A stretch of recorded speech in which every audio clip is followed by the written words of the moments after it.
Hello everyone, welcome back to our channel. So finally home science का exam हो चुका है 8 तारीख को।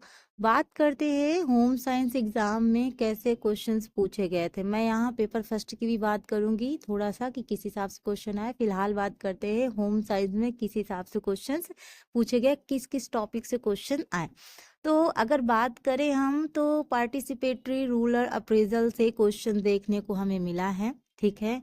लॉरेंस कोहलबर्ग की थ्योरी से भी क्वेश्चंस मिला है, जहाँ पे हमको क्या सीक्वेंस से लगाना था, ठीक है। जैसे पनिशमेंट वाला पहले आता है, गुड बॉय गुड गर्ल वाला थर्ड नंबर पे आता है। तो अगर आपको थर्ड नंबर का पता है कि गुड बॉय गुड गर्ल वाला आएगा तो आप इजीली उसको लगा सकते थे। तो ये लगाने के लिए आया था। एंड एम्ब्रॉयडरी से क्वेश्चंस आए थे, ठीक है। पेरेंटिंग स्टाइल से क्वेश्चन आया था, ठीक है। आपका मूल्यांकन के जो स्टेप्स हैं उससे क्वेश्चन आया था। आरडीए 2020 से रिलेटेड आपका क्वेश्चन पूछा गया था जो काफी टफ था, ठीक है। न्यूट्रिएंट्स डिफिशियंसी से भी रिलेटेड क्वेश्चन था। सैम्पलिंग से क्वेश्चन था, ठीक है। तो रिसर्च से रिलेटेड क्वेश्चंस काफी देखने को मिले हैं, जैसे क्वार्टर सैम्पलिंग हो गया और कौन सी एक दो तीन सैम्पलिंग का आपको मतलब मिलान के थ्रू पूछा गया था ये क्वेश्चन, ठीक है। तो यहाँ से रिलेटेड क्वेश्चन हो गया, ठीक है। अब आपका हाइपोथेसिस एरर भी आया था, ठीक है।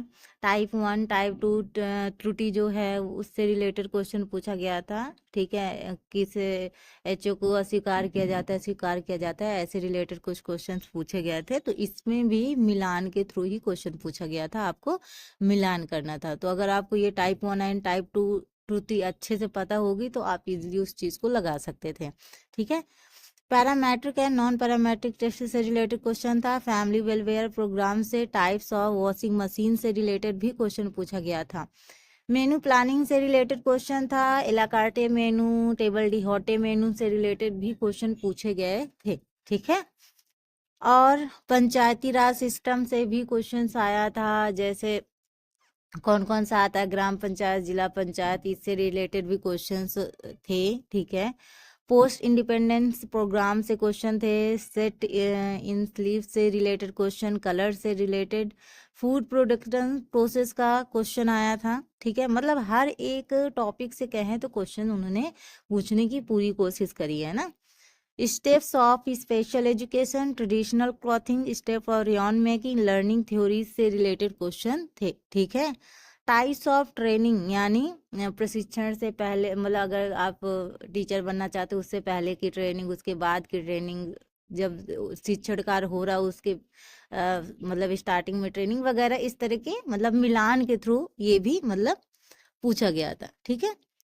लेकिन इसमें दो तीन चीजें थी। पहली बात तो देखो, जो अभिकथन और कारण वाले क्वेश्चन पहले बहुत पूछे जाते थे, हमने देखा था कि जो जून का पेपर हुआ उसमें भी नहीं पूछे गए, और ये जो पेपर दिसंबर का हुआ इसमें भी नहीं पूछे गए। क्योंकि इसके एक भी क्वेश्चन आप अगर फर्स्ट पेपर भी उठा के देखो ना, फर्स्ट पेपर में उठा के क्या देखो कि ऑनलाइन पेपर है तो ऐसे भी मिल नहीं सकता। बट यहाँ पे पेपर फर्स्ट में भी एंड पेपर सेकंड में भी ऐसे क्वेश्चन देखने को नहीं, क्योंकि पहले ये होता था कि ऐसे क्वेश्चन काफी देखने को मिलते थे जहाँ पे थोड़ा सा कंफ्यूजन ज्यादा हो जाती है कि स्पष्टीकरण सही है नहीं सही है, यहाँ पे बच्चे बहुत कंफ्यूज हो जाते हैं। बट इस बार ये देखने को बिल्कुल भी नहीं मिला। मतलब अगर एक दो क्वेश्चन आ जाते तो फिर भी हम मान लेते, बट यहाँ एक भी क्वेश्चन नहीं आया, ना पेपर फर्स्ट, ठीक है, और ना पेपर जो सेकंड आपका सब्जेक्टिव है उसमें भी नहीं देखने को मिला, ठीक है। पाथवे चार्ट वगैरह से क्वेश्चन था। ग्राउंड एंड थ्योरी, पीका से रिलेटेड कुछ क्वेश्चन पूछे गए थे, ठीक है।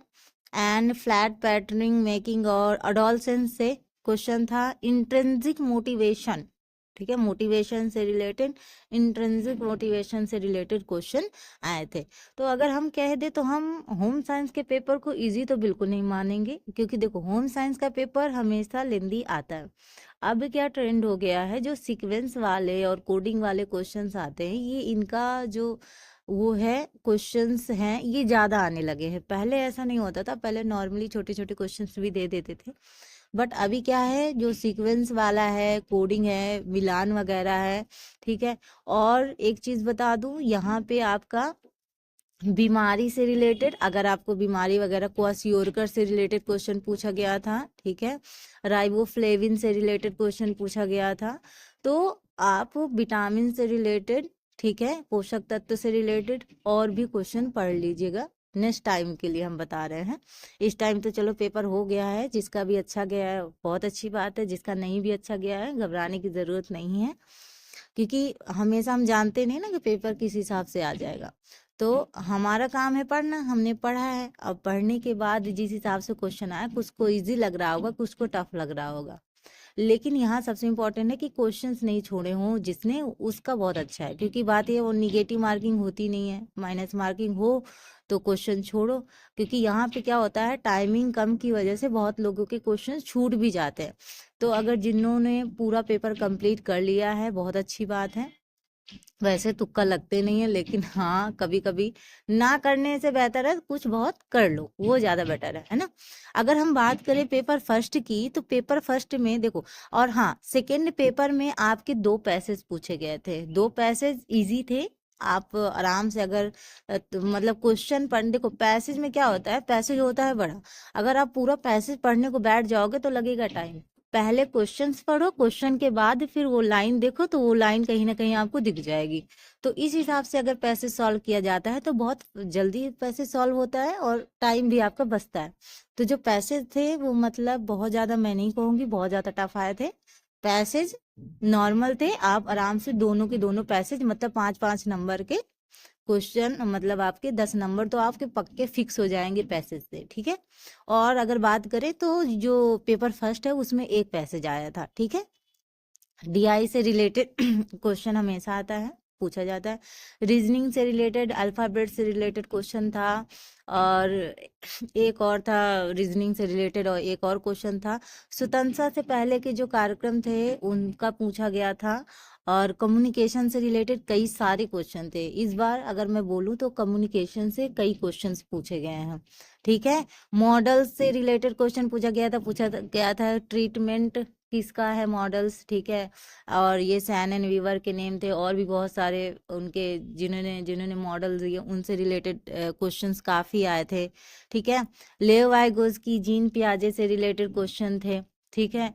एक क्वेश्चन आया था डेवलपमेंट वाला, डिसकंटिन्यूअस प्रोसेस किसने कहा, मतलब किन किन जो वैज्ञानिक है उन्होंने विकास को असतत प्रक्रिया कहा, जैसे हम कहते हैं डेवलपमेंट एक कंटिन्यूअस प्रोसेस है, तो ऐसे कौन से मनोवैज्ञानिक है जिन्होंने डेवलपमेंट को क्या कहते हैं, असत प्रक्रिया कहा, असतत मतलब डिसकंटिन्यूअस प्रोसेस कहा। तो इससे रिलेटेड भी क्वेश्चन आए थे, कई सारे राइटर मतलब मनोवैज्ञानिक के नाम दिए थे, उनसे आपको चुनना था कि किसने कहा है, तो ये थोड़ा सा टफ भी था, ठीक है।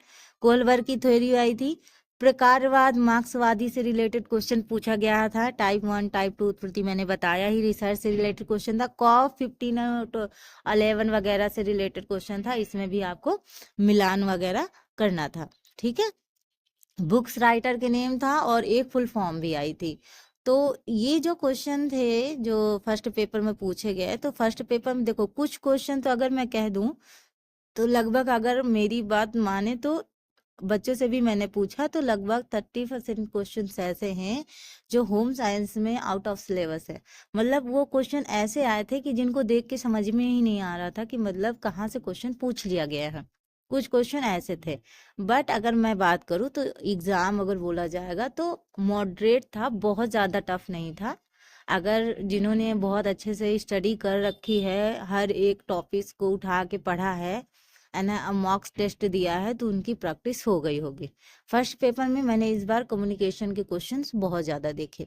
तो ये रहा आपका होम साइंस एंड पेपर 1 का विश्लेषण, जहाँ पे हमने देखा किस हिसाब से क्वेश्चन पूछे गए हैं।